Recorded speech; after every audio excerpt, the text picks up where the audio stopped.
প্রিয় শিক্ষার্থীবৃন্দ, তোমাদের জন্য আরেকটি নতুন ভিডিও নিয়ে আমি উপস্থিত হলাম। আজকে আমরা দশমিক সংখ্যাকে কিভাবে বাইনারিতে রূপান্তর করতে হয় সেটা দেখব। আমরা এর আগের ভিডিওতে দেখিয়েছি যে আমাদের বাইনারি সংখ্যাকে কিভাবে দশমিকে রূপান্তর করতে হয়। তো আমাদের আজকের ভিডিও তৈরি হবে দশমিক সংখ্যাকে কিভাবে বাইনারিতে আমরা রূপান্তর করব। তো আমরা একটা সংখ্যা এখানে সিলেক্ট করছি, সেটা হলো 125। তো 125 সংখ্যাকে আমরা যখন বাইনারিতে রূপান্তর করব তখন আমরা ছোটবেলায় একটা লসাগু শিখছিলাম, তাই না? একটা লসাগু শিখছিলাম, সেই লসাগুকে আমরা সেই নিয়মটা ফলো করব। তো আমরা দেখো এখানে 125 আমরা লিখে নিলাম। তো এখন আমাদের বাইনারির আমাদের দশমিক সংখ্যাকে যখন বাইনারিতে রূপান্তর করতে হবে তখন আমরা কি করব, বেসটা আমরা 2 রাখবো, মানে 2 দিয়ে ভাগ করব। কি বলছি, 2 দিয়ে ভাগ করব। এখন তোমাদের প্রশ্ন হইতে পারে, স্যার আমরা এর আগে যখন দশমিক বাইনারি থেকে দশমিক করছিলাম তখনও তো 2 নিছিলাম, এখনও কেন 2 নিব? কারণ আমরা রূপান্তর পদ্ধতিটা অনুসরণ করব। ওকে, তো আমাদের এখানে যেহেতু 2 আছে, বাইনারিতে আমাদের কি যে বেজ সেটা 2 আছে, এই কারণে আমরা 2 দিয়ে ভাগ করব। এখন দেখো আমরা 2 দিয়ে যখন ভাগ করব তখন আমরা একটু ক্যালকুলেটারে একটু মানটা লিখি, 125 ভাগ 2। তো আমাদের কত আসতেছে একটু এখানে এক্সপ্লেন করি। দেখো আমরা একটু এক্সপ্লেন করি, 62.5। তো এই যে আমাদের 62 একটা হলো পূর্ণ সংখ্যা।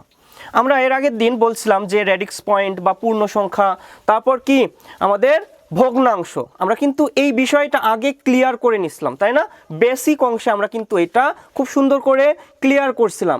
তো এইটা কিন্তু এখন কাজে লাগছে, তোমাদের প্রতিটা টপিকস কিন্তু আমাদের অঙ্কে চলে আসবে। সো আগের ভিডিওগুলো একটু দেখে নিও যে আমরা এখানে এই সংখ্যাকে কেন এরকমভাবে লিখতেছি। তো দেখো এটাকে বলা হচ্ছে পূর্ণ সংখ্যা। তো লসাগুতে আমরা সব সময় কি লিখবো, একটা পূর্ণ সংখ্যা লিখবো। সেই পূর্ণ সংখ্যাটা কি 62, আমরা 62 লিখে নিলাম।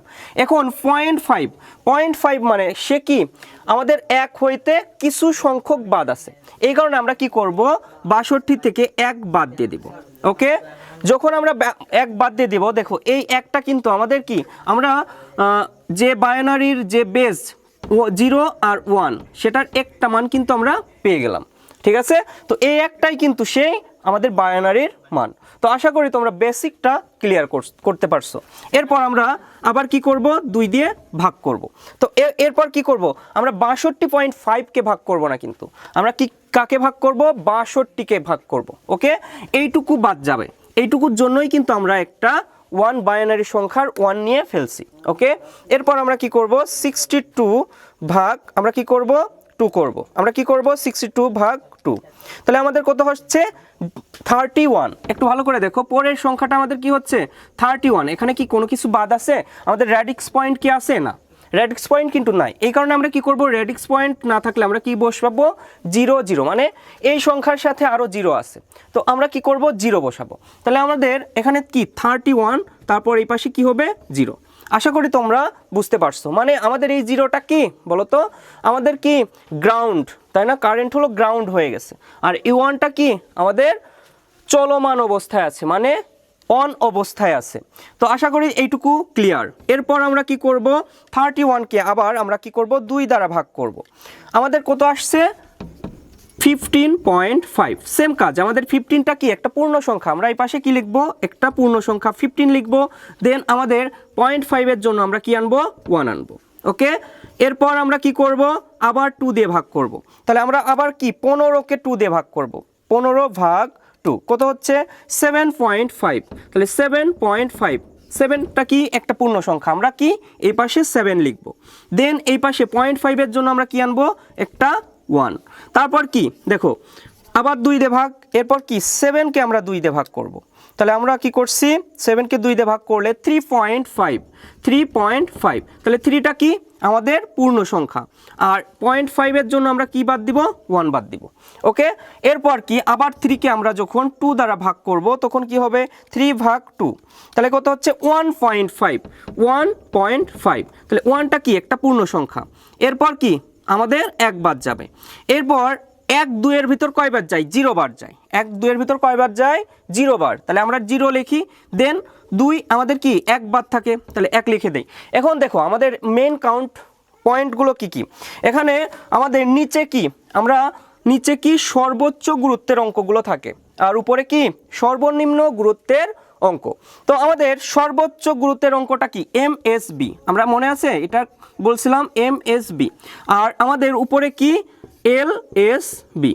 ওকে, তাহলে আমরা যখন এটার মান নির্ণয় মানে আমরা 125কে যখন দশমিক টু বাইনারিতে লিখবো তখন আমাদের কি হবে। এখন 125কে আমরা কিভাবে লিখবো, আমরা নিচে থেকে উপরের দিকে যাব। নিচে মান কোনটা আমাদের, ফার্স্টে আছে 1, তাহলে আমরা ফার্স্টে 1 লিখবো। এরপর আছে কি 1, তারপর কি আছে আমাদের আরেকটা 1 আছে, তারপর কি আছে আরেকটা 1 আছে 1, তারপর কি আরেকটা লিখলাম, তারপর কি 0, তারপর কি 0 লিখলাম, তারপর 1। আমাদের কি হলো, আমাদের 1 1 1, তারপর কি 1 1 1 0 1, এইটাই হলো আমাদের বাইনারি সংখ্যা। তো আশা করি তোমরা দশমিক সংখ্যাকে কিভাবে বাইনারিতে রূপান্তর করতে হয় খুব ভালো করে বুঝতে পারছো। আর আমাদের রেডিক্স পয়েন্টের ব্যাপারটা একটু ভালো করে খেয়াল রাখবা, যে তোমরা যখন ভাগ করতেছো যেন 62.5কেই যেন ভাগাকারে না করা হয়। শুধুমাত্র আমাদের কি যে এই পাশে যে সংখ্যাটা থাকবে মানে দশমিকে রূপান্তর করে যে সংখ্যাটা পেলাম সেইটাই কিন্তু আমাদের কি ভাগ আকারে আনতে হবে, ঠিক আছে। তো এই বিষয়গুলো খেয়াল রাখো। আর এরপর আমরা আরেকটা সংখ্যাকে কি দশমিক সংখ্যাকে বাইনারিতে রূপান্তর করব, কিন্তু আমাদের রেডিক্স পয়েন্ট যুক্ত যে দশমিক সংখ্যাগুলো আছে সেইগুলো দিয়ে। প্রিয় শিক্ষার্থী, আমরা এরকম একটা সংখ্যা নির্বাচন করছি যেটাতে আমাদের কি দশমিক আছে মানে পয়েন্ট আছে। তো আমরা এখানে এই সংখ্যাটাকে যদি দশমিক সংখ্যাকে বাইনারিতে রূপান্তর করি তাহলে আমাদের ফার্স্টে কি করতে হবে, আমাদের পূর্ণ অংশ মানে এই যে আমাদের যে পূর্ণ অংশটা ছিল সেই পূর্ণ অংশটুকুর কাজ আগে করে নিতে হবে। তো আমরা চলো শুরু করি। পূর্ণ অংশ কত 12কে আমরা যখন 2 দ্বারা ভাগ করব তখন 6 আসবে। হাতে কোনো কিছু আছে বলো তো, কিছুই নেই, এই কারণে আমরা কি নেব 0। এরপর কি আমরা আবার 2 দ্বারা ভাগ করব, 3 দুগুণ 6, কোনো কিছু আছে বলো তো, নাই, তাহলে আমরা কি আবার 0 লিখব। এরপর কি দেখো আবার 2 দ্বারা আমরা যদি ভাগ করি 2 অক্ষে 2, তাহলে আমরা এখানে কত পাচ্ছি 1 পাচ্ছি, মানে আমাদের 0.5 ছিল তার জন্য আমরা কি পাচ্ছি 1 পাচ্ছি। এরপর কি 2 1 এর ভিতর 0 বার যায় আর আমাদের হাতে থাকে 1, তাহলে আমাদের এটা কি এমএসবি, উপরে কি এলএসবি।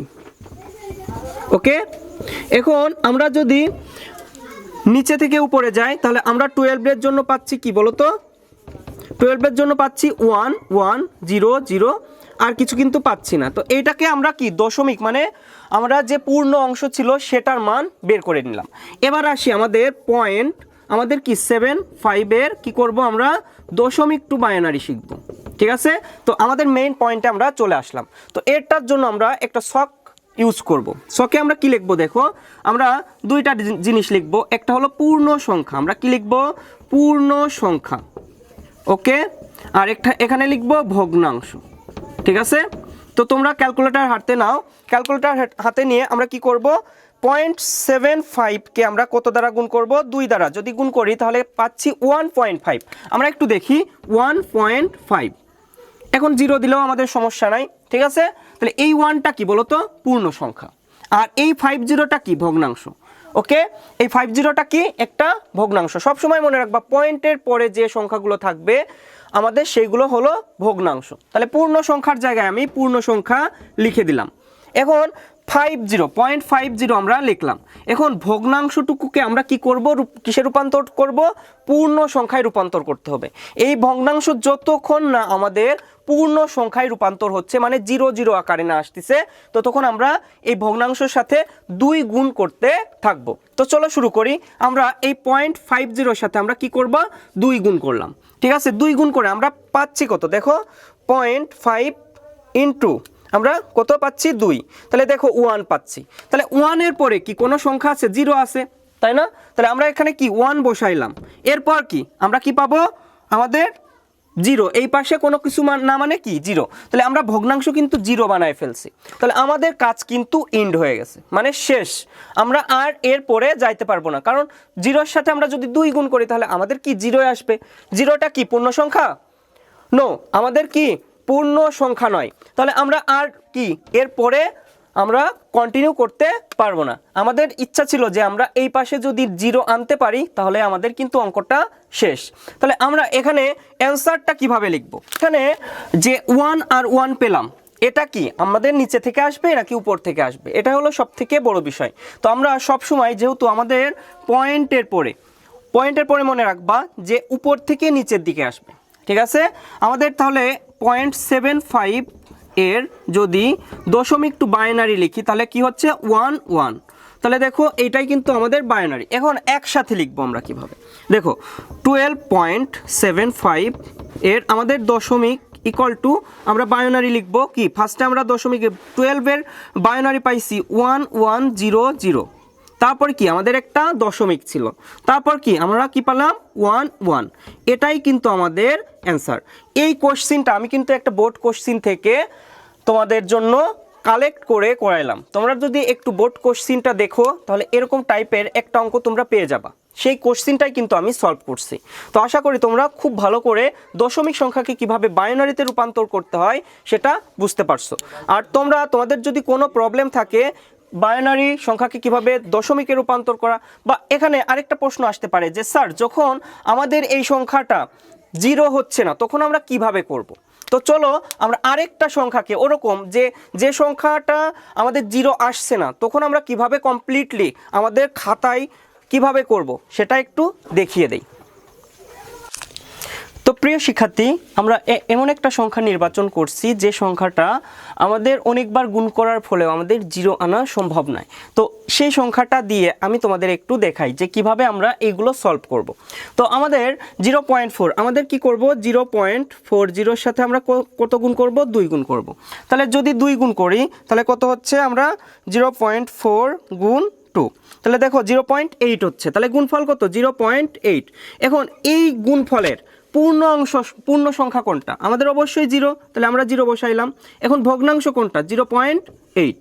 ওকে, এরপর মানে আমাদের পূর্ণ সংখ্যায় কোনো কিছু নেই বলেই আমরা কিন্তু 0 করছি। এরপর আমরা কি করব, এই 0.8 এর সাথে আবার কি করব, 0.8 এর সাথে আমরা আবার 2 গুণ করব। ঠিক আছে, তো 2 গুণ করলে কত হচ্ছে, 2 গুণ করলে দেখো 1.6। তাহলে আমরা কি পাচ্ছি 1.6 দিতে পারো, নো প্রবলেম। তো আমাদের এখানে পূর্ণ সংখ্যা কত পাচ্ছি, 1। এরপর কি ভগ্নাংশ কত পাচ্ছি, 6.60। তাহলে 0.60 সাথে আবার আমরা কি করব, আমরা আবার 2 গুণ করব। দেখো 2 গুণ করলাম, 0.60 গুণ 2, তাহলে আমরা কত পাচ্ছি 1.20। এখন আমাদের পূর্ণ সংখ্যা কত হচ্ছে 1, আর আমাদের কি ভগ্নাংশ কত হচ্ছে 0.20। আমরা কিন্তু একটু খেয়াল রাখো যে 1 বা 1.60 দিয়ে গুণ করছি না, আমরা গুণ করতেছি কত দিয়ে, 0.80 বা 0.60 দিয়ে, এইটুকু একটু খেয়াল রেখো। এরপর আমরা 0.20 দিয়ে আমরা যখন 2কে গুণ করব তখন কি হচ্ছে 0.4। তাহলে আমাদের সেই একই মান আবার কিন্তু চলে আসছে, আমরা একই মান কি পাচ্ছি আবার কিন্তু পেয়ে গেছি 0.4। তাহলে 0.40, দেখো আমরা 0.4 দিয়ে শুরু করছিলাম, আবার গুণ করে 0.4ই পেয়ে গেলাম। তাহলে কি এইটার কি মান আনা সম্ভব? তাহলে আমাদের কি এখানে 0 হচ্ছে, এখানে কি আবার কি হচ্ছে 40 কিন্তু আসতেছে, এই যে ফার্স্টে আবার কি 80 আসবে। তাহলে আর কি করা সম্ভব, আর করা কিন্তু সম্ভব না। আমরা কি করব, এখানে ডট ডট দিয়ে দিব। আমরা তখনই ডট ডট দিব যখন আগের মানগুলো আবার পুনরায় কি হবে, আমাদের পুনরায় কি হবে, পুনরাবৃত্তি আকারে আসবে। যেমন 40, তুমি যখন আবার 0.40 সাথে 2 গুণ করবা সেই একই মান আসবে। তাহলে আমাদের কি আর করার কোনো প্রয়োজন আছে? তাহলে করার প্রয়োজন নেই। তাহলে আমরা কি করব, ডট ডট ডট ডট দিয়ে দেবো। এখন আমাদের অ্যান্সারটা কিভাবে লিখবো, দেখো 0.40 ইন্টু আমরা কি দশমিক সংখ্যাকে আমরা যখন বাইনারিতে রূপান্তর করব তখন কি উপর থেকে নিচের দিকে আসবো। তাহলে 0 1 1 0, আমাদের অবশ্যই এখানে একটা পয়েন্ট থাকবে 0.0110, তারপর কি ডট ডট ডট, এটা কি চলতেই থাকবে। এটাই হলো আমাদের কিন্তু অ্যান্সার। তো আশা করি তোমরা দশমিক সংখ্যাকে বাইনারিতে রূপান্তর করার এই নিয়মটাও শিখে গেলা।